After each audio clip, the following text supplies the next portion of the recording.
last week we talked a little bit about doing spiral wraps inside of a meteor or single hand arrangement for 2-poi, right? Today we are going to talk about how to perform spiral wraps, as soon as I get this untangled, not from a 2-poi arrangement, but from a 3-poi arrangement like this, right?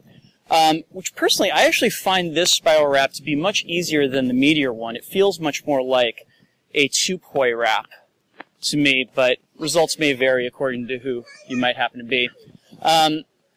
First and foremost, what you're going to need to do in order to get this down is you're going to need to get down your 3-poi weaves, which if you haven't already begun to work on that, they're not actually that challenging.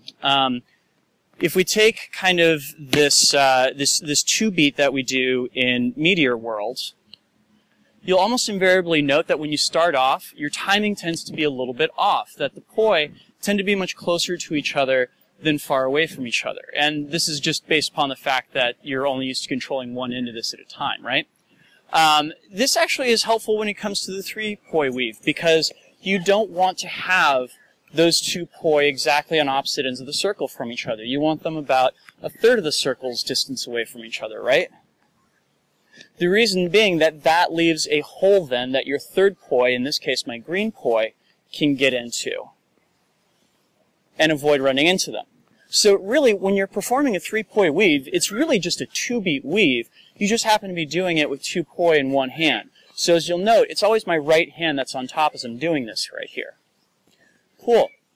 So when I switch into a spiral wrap, the feeling of it actually isn't that terribly different from when I do a spiral wrap with 1 poi in each hand. But there is one notable exception, and that's that I'm switching the orientation of the weave that I'm going into as I'm coming out of it.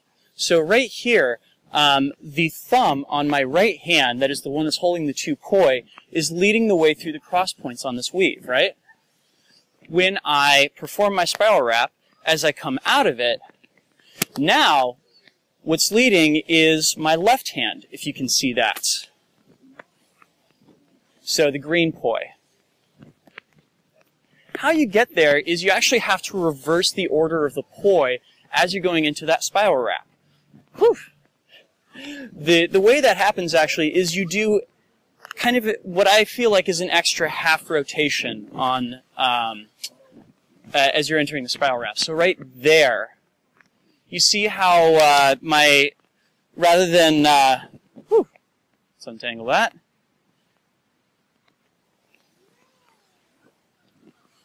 Yeah.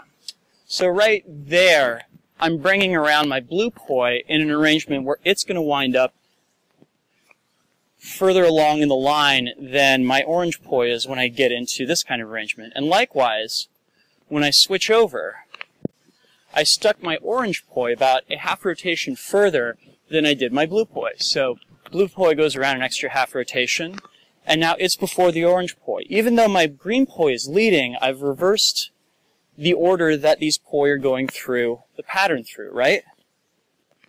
And likewise, as I go around, orange poi gets an extra half rotation, and now orange poi leads its way through the pattern. Blue poi gets an extra half rotation, green poi is leading the way through the pattern.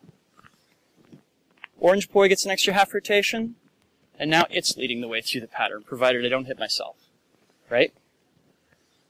Cool. So as you can see, it's not that difficult, and it looks quite a bit like the spiral wraps that we're used to playing with in 2-poi land. You just have to know who's going to be the leader as you're emerging from the pattern, and that will help you keep track of which poi is the leader and which one is the follower when you finally get out of it, right? Cool. And as before, it's really helpful if you've played around with your meteor 2 beats and deliberately gotten yourself tangled so you can see how to get out of it when that happens. Because as you can see, I've gotten myself actually tangled up a lot as I've been playing with this, but I'm able to recover from it because I can see where the exit is for those tangles. So like right there, I know I just do an extra beat in front, and now I'm out of it. Yeah? Cool. ah! And then sometimes that'll happen. So, thank you guys so much for watching, and have yourselves a great week. I'll be back with more good three-poi stuff in the coming weeks. Peace. Hi, thanks so much for watching this video. If you haven't already, please subscribe to my channel here on YouTube. Doing so will help other people find my content, and it lets me know that I'm creating videos that are worth seeing. Also, check out my website at drexfactor.com. There, you can purchase sets of poi like the ones I use in my videos, and get access to a great range of written inspirational content, plus which you can subscribe to my videos there in the form of a podcast. Finally, if you go to flowtoys.com, you can enter in my special promo code and get a small discount on your order. Doing these things helps support me in my flow journey, and it means that I can make more videos for you guys. So, thank you in advance for your support.